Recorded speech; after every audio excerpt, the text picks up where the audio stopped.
In September of 2014, a marine research vessel called the Go Phoenix sailed out of the port of Jakarta, Indonesia, and headed south towards a stretch of open ocean 3 miles deep and 1,000 miles from the nearest land. Its goal was to find a plane that had gone missing earlier that year, a plane containing 239 passengers and crew. The search was to be the most ambitious, the most expensive, and ultimately the most frustrating failure in maritime history. One of the members of the search effort was a young Australian naval officer named Peter Waring.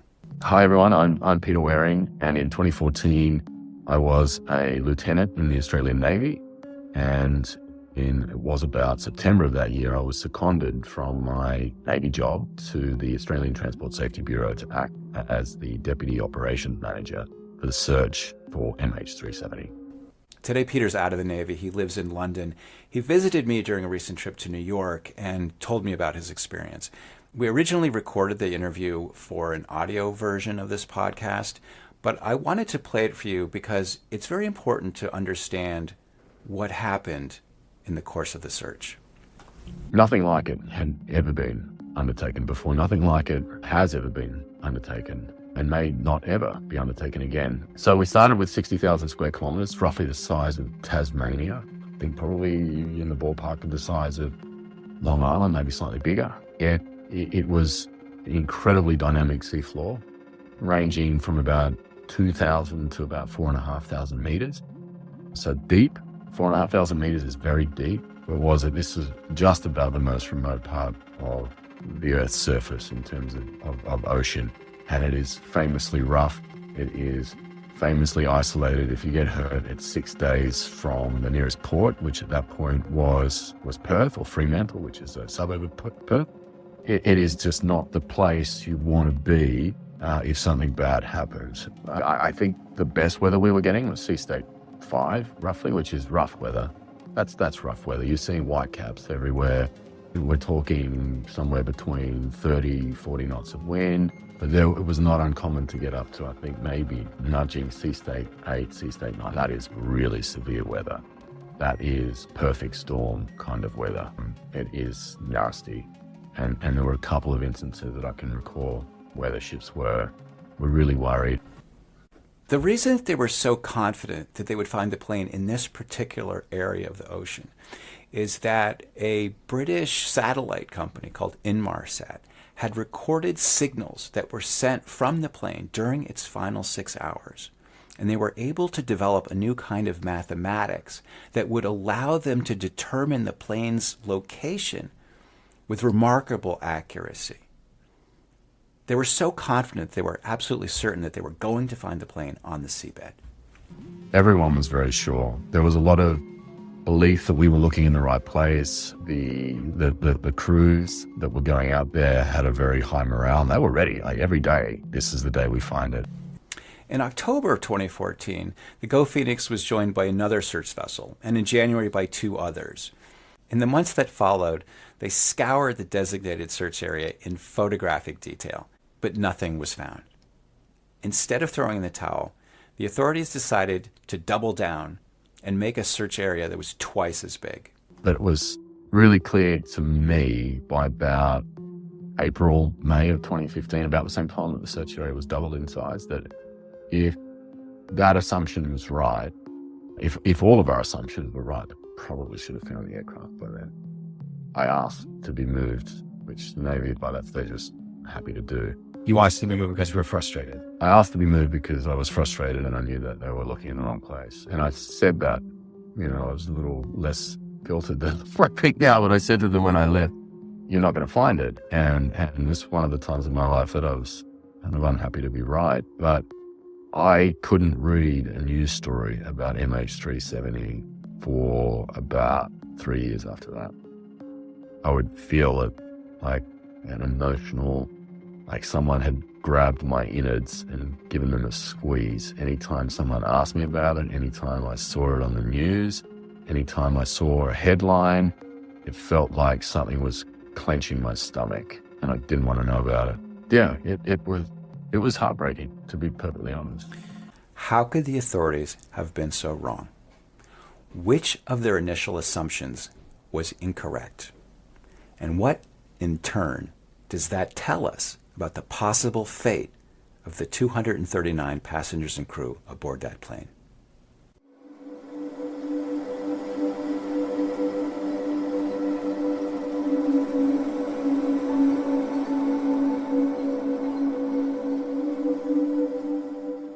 Hi, my name is Jeff Wise. I'm a science writer and aviation journalist. I've been fascinated by the case of MH370 really from the get-go.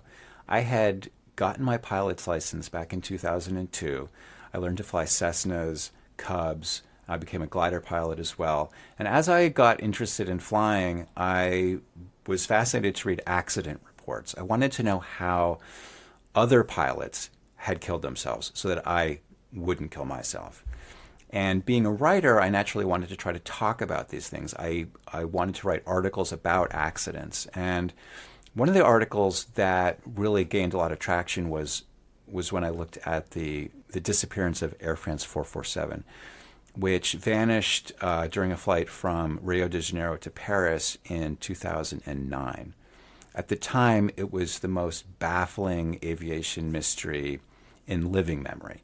This plane had just simply disappeared in the middle of the ocean near the equator. It took 2 years for searchers to eventually locate the wreckage, find the black box that had all the data about the accident, recover it, interpret it, and realize what had happened. I wrote that up. It got a fair bit of attention. And then later in 2014, when MH370 disappeared, I was one of the people the TV producers called. I wound up going on CNN multiple times a day, 4 or 5 times a day. I was living on the Upper West Side of New York.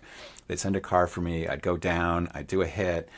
I'd go back up to the Upper West Side. And I was just yo-yoing back and forth between the studio and my apartment. And I just didn't have time to think or do anything else. As time went by, I continued to report on the technical data. I wanted to really understand what we could know from the evidence that was turning up. Eventually, the networks stopped caring about it. The newspapers stopped caring about it. But I never stopped caring about it. And as I tried to work through the evidence using my own scientific background, I graduated from Harvard with a degree in biology. I was able to tap expertise of various scientists and engineers who I'd encountered over the years, and I put my findings on my personal blog. A lot of people from around the internet found this stuff. A real dialogue started, a conversation started, and we came together to pool our collective knowledge to really understand in remarkable detail what might have happened to the plane. What did this strange electronic data tell us about what could have happened to the plane? Ultimately, it became very controversial. There were lots of different theories about what could have happened to MH370. And we'll cover that in the podcast. Some of the personal and interpersonal strife that occurred as people's different ideas clashed and bumped into one another. But it was the beginning of an idea, which was that this was too important of a case to be left to the authorities, who ultimately spent a lot of money on this, conducting this seabed search, scouring a huge area of the ocean unsuccessfully, and ultimately gave up. And I feel that this is too important of a mystery to just let go of. A plane with 239 human beings vanished into the night. Their fate is unknown. And there's nothing we can do about it if we can't solve the mystery. One of the core ideas of aviation accident investigation is that if you understand how a tragedy occurred, you can try to change things so that it doesn't occur again. That attitude, that approach has created a system which is incredibly safe. It's been 15 years since there was a major fatal accident in the United States involving commercial aviation. That is a remarkable statistic. But MH370 stands as a kind of gaping wound, a gaping hole in the safety record of world aviation, because a plane vanished into thin air and we don't know why. Some people think that they know why, but until we have the wreckage, until we have the black box, until we can listen to the cockpit voice recorder and really understand what happened to this plane, we won't know. So over the years, I have worked with other people online, tried to trade information, I've researched, I've interviewed people, I've tried my best to pick through every aspect of this case to understand what happened. I've written about it on my blog, jeffwise.net. I wrote a book. I wrote 2 books, actually, but the most recent edition is called The Taking of MH370. And ultimately, some TV documentary producers reached out to me and asked me to work with them on a major production for Netflix called MH370, The Plane That Disappeared. I worked with them for several years. I told them as much as I could about what I had learned through the years of my reporting to try to help them understand what happened. The documentary, a 3-part documentary, came out in March of 2023 on the 9th anniversary of the disappearance. I essentially served as sort of narrator of this show, and it generated a lot of interest. The show had 100 million viewing hours within the first week or two. It was the number 2 most watched show in the world when it came out. There's a tremendous reawakening of interest and an introduction of my ideas to a lot of people who hadn't heard it before. There was a lot of interest in a further discussion. People wanted to know more because the Netflix documentary was excellent in my estimation. I think they did a really good job, but 3 hours is not a lot of time to talk about an incredibly complicated and deeply strange mystery. We were able to talk about basically 3 scenarios, 2 of which I think have a possible chance of being true. And it really only scraped the surface of the universe of things that we know about MH370. And it is a complicated case, but it is a deeply fascinating case. Time and time again, this case will surprise you. And I felt that there was so much more to be said. And one of the challenges that this story has presented to me from the get-go is, how do you talk about a case that is so rich, so full, so complex, and whose complexity is so important to a full understanding of what had happened? It's a case that if you know very little, it might seem obvious what happened to the plane. But that obvious seeming answer actually can't be true if you know more about the details. So how to help the public understand, how to help the public grasp the urgency of this mystery, because only if the public demands answers will the authorities who are in charge of finding the answers be motivated to do so. So my hope for the last 10 plus years has been to try to bring forward a story that is so complex that it kind of dwarfs the ability of a magazine article or even a book. So after the Netflix documentary aired, a digital media entrepreneur from Wisconsin reached out to me and said, let's do a podcast together. I'd never done a podcast, but I was intrigued. I thought, this is a long-form means of storytelling that can allow us to really get into the full depth. Let's do an open-ended podcast where we thinly slice all of the data, all of the evidence, everything we know, and try to slowly amass a rich, detailed, and complete picture of what happened so that we can solve this mystery. The goal of this podcast is to solve the mystery. It seems like an impossible undertaking, and maybe we'll fail. But I want to do everything we possibly can, and that takes time, it takes attention, it takes effort. But this is what this podcast is about. It is a promise that we are going to thinly slice this case in all of its fascinating detail in an attempt to bring you, the viewer, the listener, the reader, into this hidden realm this realm that is so full of intriguing information if you just have the time and the patience to hear it.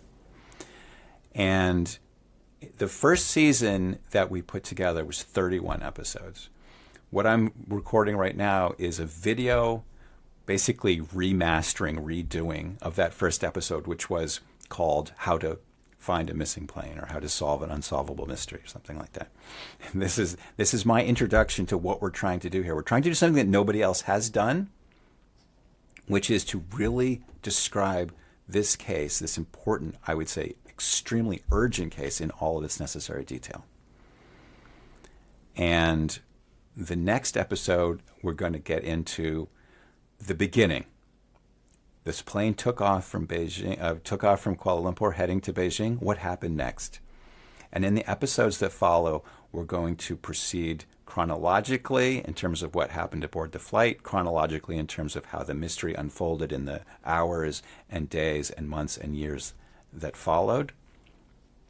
And ultimately, we're going to get into the technical stuff, which involves marine biology, satellite communications, psychology, international relations. It's a fascinating, rich, detailed story that opens up onto so many other urgent topics.